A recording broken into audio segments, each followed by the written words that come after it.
Bab 599. Maaf, aku masih ingin membunuh. Di lapangan, wajah bocah itu sangat jelek. Pada saat Mileye menghunus pedangnya, dia tahu bahwa dia telah ditipu.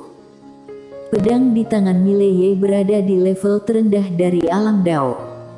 Pedang jenis ini jelas bukan sesuatu yang bisa ditangani oleh tubuh. Tak jauh dari situ, lelaki tua itu menghela napas pelan, tak pernah menyangka akan ada pedang kultivator licik seperti itu di dunia. Pada saat ini, pemuda dan lelaki tua itu tiba-tiba melihat ke kanan. Tidak jauh dari kanan, ada seorang gadis muda. Gadis muda itu menunggang kuda putih. Di kaki kuda putih, bintang-bintang bersinar. Kuda bintang. Monster tingkat Dao. Gadis itu mengenakan gaun bunga kecil dengan rambut diikat ekor kuda, dengan dua poni di kedua sisi di atas dahinya, pisau panjang di sisi kiri pinggangnya, dan labu anggur diikat di sebelah kanan. Melihat gadis ini, wajah bocah itu tiba-tiba menjadi serius. Gadis itu mengambil labu anggur di pinggangnya dan menyesap dua teguk. Lalu dia melihat bocah itu tidak jauh dan mengacungkan jempol, tetapi dengan cepat membalikkannya. Wajah bocah itu agak jelek, tetapi dia tidak berani menanggapi. Pada saat ini, gadis itu tiba-tiba dengan ringan menepuk kuda Sungai Bintang di bawahnya. Saat berikutnya, kuda Sungai Bintang langsung menghilang di ujung jarak, dan di belakangnya, ada titik cahaya bintang, seperti galaksi. Di ujung jarak, Mileye dan Serjan Mo berlari liar. Kembali ke tembok besar pegunungan 10.000. Mileye tidak mengejar kemenangan sebelumnya karena dia tidak bisa mengejar kemenangan sama sekali. Asal tahu saja bahwa ada wilayah kerajaan dewa, dia sudah merasakan napas yang kuat mendekatinya. Tanpa ragu-ragu, lari. Seorang pria yang baik tidak menderita kerugian langsung. Pada saat ini, suara Ayu tiba-tiba terdengar di benak Mileye, "Kamu harus pergi ke kerajaan surgawi itu." Mileye tertegun, lalu berkata, "Kenapa?" Ayu berkata dengan sungguh-sungguh, "Aku merasakan aturan Tao di lantai 6. Mileye bertanya, "Di kerajaan dewa?" Ayu berkata, "Bukankah ini omong kosong? Pergi ke kerajaan dewa." Mileye sedikit ragu-ragu, tempat itu jelas merupakan tempat yang tabu, meskipun dia yakin dengan caranya sendiri bersembunyi, tapi itu adalah kerajaan dewa. Siapa yang tahu jenis master kuat apa yang ada di sana? Pada saat ini, Ayu tiba-tiba berkata, "Kamu harus pergi, waktu melawan aliansi Ordo. Kamu mengaktifkan menara ini, yang berdampak besar pada menara yang rusak ini. Jika bukan karena penindasanku, kamu sudah mati." Menara penjara alam. Hanya pada saat inilah Mileye ingat bahwa menara yang rusak ini belum keluar baru-baru ini. Ayu menambahkan, "Aturan Tao di lantai 4 sangat membantumu sekarang. Jika kamu bisa mendapatkannya, itu bisa menutupi kekurangan fisikmu." Mileye bertanya, "Apa aturan Tao di lantai 6? Ayu berkata, "Kamu akan tahu kapan saatnya tiba." Mileye.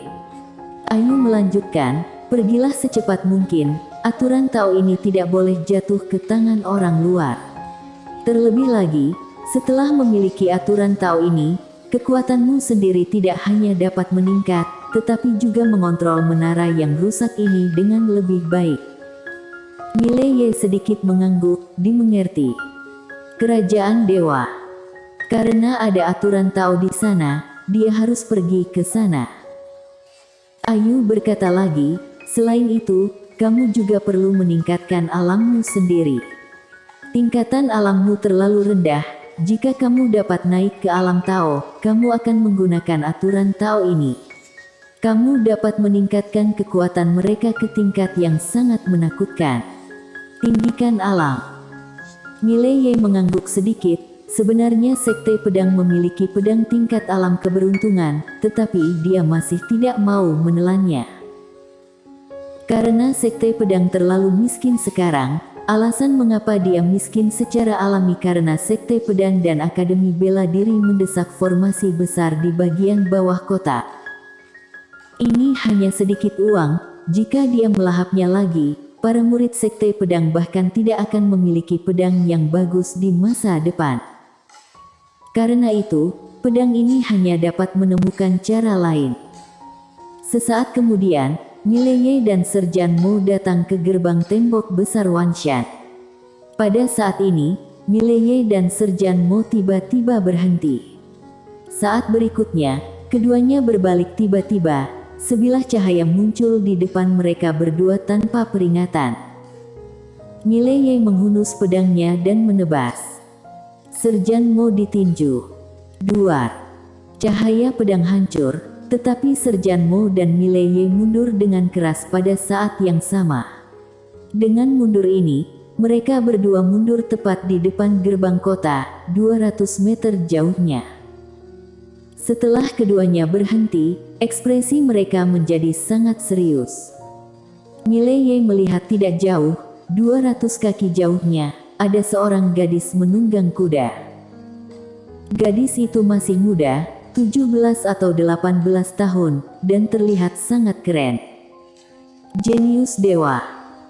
Pada saat ini, di tembok kota, banyak orang berkumpul, semuanya jenius dari dunia terpencil yang hebat. Di bawah tembok kota, gadis itu menunjuk ke Mileye dan Serjan Mo, kemudian membuat tanda centang kecil, jelas menandakan keduanya naik bersama. Arogan. Bagaimana ini bisa ditoleransi? Serjan Mo hendak menembak, tapi Mileye tiba-tiba berkata, biar aku saja. Serjan Mo memandang Mileye dan sedikit mengangguk. Mileye berjalan di depan gadis itu, dia menatap gadis itu, super jenius dari kerajaan dewa, apakah kamu berani berdiri dan mengambil pedangku? Mendengar ini, Serjan Mo hampir pingsan. Gadis itu menatap Mileye, lalu menunjuk ke kepalanya, ayo. Mileye berkata, kalau begitu, selamat datang. Orang lain muncul di depan gadis itu. Namun, sebelum dia menghunus pedangnya, gadis itu tiba-tiba menghunus pedang dan menebas, bunuh. Bunuh. Saat dia menjatuhkan pisau, wajah Mileye berubah drastis. Dia buru-buru mengingat kembali, tapi itu masih agak terlambat, sebuah lubang besar robek dari dadanya. Darahnya meluap. Ekspresi Mileye serius, pada saat itu, jika dia melambat sedikit, dia mungkin akan dipotong-potong oleh lawan. Pisau yang cepat. Mileye menatap gadis itu dan berkata dengan marah, bukankah sudah sepakat kamu mengambil pedangku dengan berdiri diam? Bagaimana dengan kepercayaan di antara orang-orang? Gadis itu mengangkat tangannya dengan pisau. Mileye berjaga-jaga kali ini. Pada saat gadis itu mengayunkan pisau, dia bergegas ke depan dan memotong dengan satu pedang. Pedang surgawi. Begitu pedang ditebas, bilah cahaya di depan Mileye terkoyak. Pada saat ini, cahaya pisau tiba-tiba muncul di depan Mileye. Mileye menebas dengan pedang. Tang. Suara retak yang tajam tiba-tiba terdengar. Pada saat ini, gadis itu telah kembali ke kuda dan pisau di tangannya telah patah menjadi dua. Di atas tembok kota, semua orang melihat pedang di tangan Mileye. Pedang yang sangat tajam. Senjata ajaib. Semua orang mengatakan betapa kuatnya Mileye ini. Dia pikir itu hanya mengandalkan pedang ini. Jika kamu tidak memiliki pedang ini, kekuatannya akan sangat berkurang. Di bawah tembok kota, gadis itu menatap pedang di tangan Mileye, kultivator pedang, apakah kamu tidak berani menggunakan pedang ini? Ayo bertarung dengan adil. Mileye berpikir sejenak, lalu berkata, ya, tapi mari kita bertaruh. Gadis itu menatap Mileye, taruhan apa? Mileye berkata, jika aku tidak menggunakan pedang ini, kamu tidak dapat membunuhku dalam 3 gerakan, kamu harus memberiku kuda di bawahmu. Kuda Sungai Bintang. Gadis itu menatap Mileye, jika kamu bisa mengalahkanku tanpa menggunakan pedang ini, aku akan memberikannya padamu. Namun, jika kamu tidak bisa mengalahkanku, kamu harus memberiku pedangmu. Sudut mulut Mileye berkedut sedikit, wanita ini punya ide untuk memukulnya dengan pedang. Mileye berkata, kamu dan aku adalah jenius yang paling mempesona di dunia. Jika sebesar ini, aku khawatir itu tidak akan berakhir selama sebulan. Bagaimana dengan ini? Kita masing-masing bergerak, kedua belah pihak tidak bisa mengelak, hanya bisa menerima begitu saja. Siapa yang mundur jauh, siapa yang kalah, bagaimana? Gadis itu menatap Mileye, ya. Mileye mengangguk, kamu perempuan, kamu duluan. Gadis itu memandang Mileye dan berkata, bisakah aku menggunakan pisau? Setelah berbicara, dia mengangkat pisau yang patah di tangannya. Mileye ragu-ragu, lalu berkata, bisakah kamu melakukannya dengan tanganmu? Gadis itu menatap Mileye, tidak tahu malu, tolong batasi batas bawahnya, terima kasih.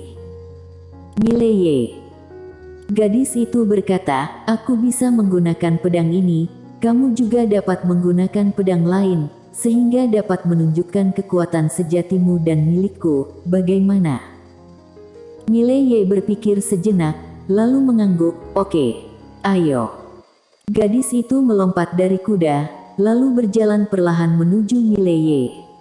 Kekuatan diam-diam mengembun, pada saat yang sama, kekuatan pedang yang kuat langsung menyelimuti Mileye. Pedang suci. Melihat adegan ini, ekspresi semua orang di lapangan sangat berubah. Pedang suci yang berusia kurang dari 17 tahun. Bahkan Mileye sedikit terkejut di hatinya. Pedang suci, yang berusia kurang dari 17 tahun, bakat ini bukan penjahat biasa. Gadis itu menatap Mileye, saat berikutnya, kecepatannya meningkat, pada saat yang sama, sebuah suara tiba-tiba terdengar di lapangan, dalam sekejap. Dalam sekejap, cahaya pisau berbentuk setengah bulan tiba-tiba menebas ke arah Mileye di kejauhan. Kecepatan pisaunya terlalu cepat, banyak orang di tempat kejadian belum bereaksi. Mileye sudah mundur ke depan pintu kota hingga lebih dari 300 kaki. Dan di tangan Mileye, pedang tingkat alam keberuntungan tiba-tiba hancur berkeping-keping. Tidak hanya itu, ada bekas pisau yang dalam di lengan Mileye, menunjukkan tulang putih. Ekspresi Mileye sangat serius. Pisau wanita ini benar-benar terlalu cepat. Ini hampir tidak bisa dipercaya. Hanya dia secara naluriah membela diri. Ketika dia sadar kembali, dia sudah seperti ini. Pada saat ini, dia sekali lagi mengerti apa artinya ada gunung di atas gunung. Tidak jauh dari situ, gadis itu melirik Mileye, giliranmu. Mileye berkata, agar adil, aku butuh penyembuhan. Gadis itu menatap Mileye, ya. Mileye duduk bersila di tanah dan mulai melahap kristal ilahi. Gadis itu tidak terburu-buru, dia hanya berdiri di samping, dia dengan lembut membelai kuda Sungai Bintang di sampingnya, yang terakhir sangat jinak. Setengah jam kemudian, Mileye, yang sedang duduk bersila di depan pintu, berdiri. Dia memandang gadis itu, dan kemudian mengangkat pedang Tianzu di tangannya. Aku tidak bisa menggunakan pedang ini, kan? Gadis itu tanpa ekspresi, ya, kamu bisa menggunakan pedang lain. Mileye mengangguk, lalu berkata, Linsi, ambil pedangku. Seorang gadis kecil muncul di depan Mileye, itu adalah Linsi yang memegang pedang. Ketika dia melihat pedang itu, wajah gadis yang tidak jauh darinya langsung berubah muram. Pedang ini jelas lebih kuat dari pedang tadi. Terlebih lagi, dengan munculnya pedang ini, kuda Singhe di sebelahnya langsung menjadi gelisah. Bahaya!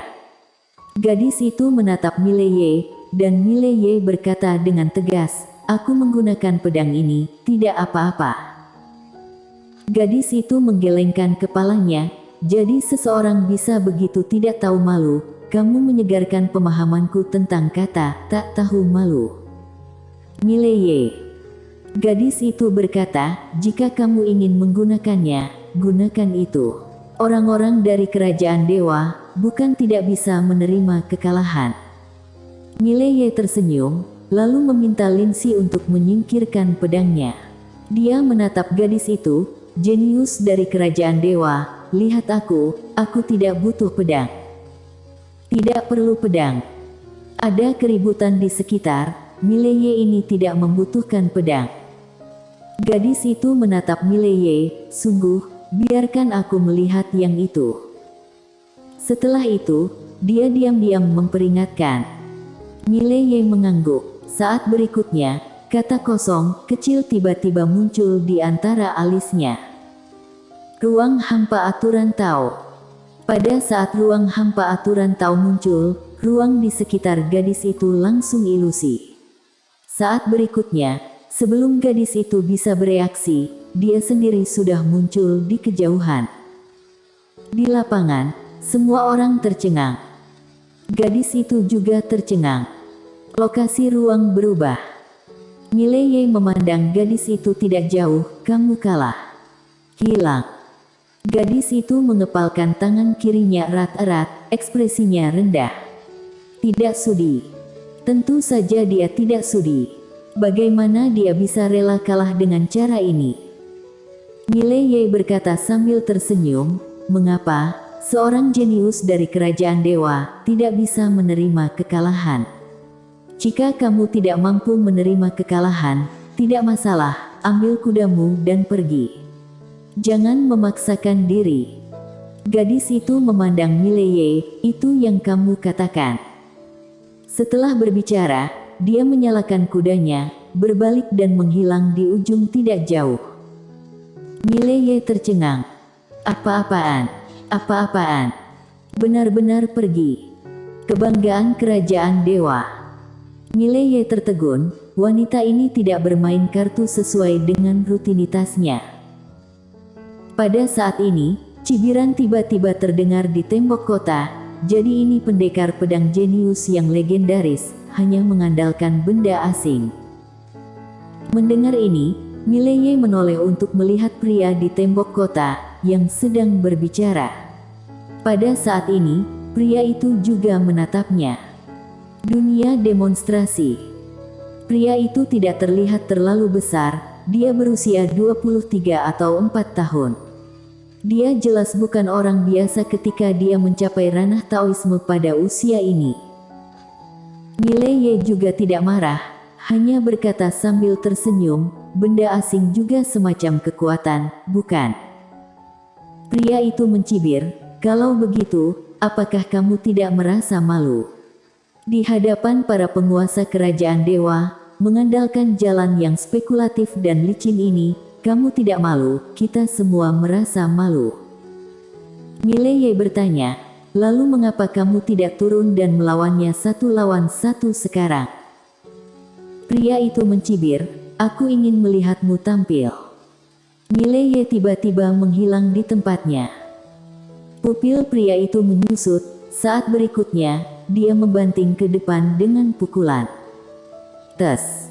Dengan kedatangan pedang Mileye, satu tangan langsung terbang. Itu tangan pria itu. Pada saat yang sama, pria itu segera mundur puluhan kaki. Tidak jauh dari situ, Mileye melirik pria itu, "Karena kamu melihatku tampil, maka tutup mulutmu." Pria itu hendak berbicara ketika Mileye tiba-tiba menatap langsung ke arahnya, "Coba bicara lagi." Pria itu berkata dengan keras, "Mileye, jika kamu memiliki kemampuan, jangan ambil pedang itu. Kamu." Pada saat ini, pedang terbang tiba-tiba melintas di lapangan. Sebelum pria itu bisa bereaksi, kepalanya terbang keluar. Di lapangan, semua orang membeku. Benar-benar terbunuh. Tidak jauh dari situ, darah di tubuh pria itu tiba-tiba berubah menjadi seberkas darah dan diserap oleh Mileye. Seluruh tubuh Mileye mulai bergetar. Pada saat ini, sebuah suara tiba-tiba datang dari samping. Siapa yang memintamu untuk membunuh orang di sini? Mileye berbalik dan menyeringai, maaf, aku masih ingin membunuh.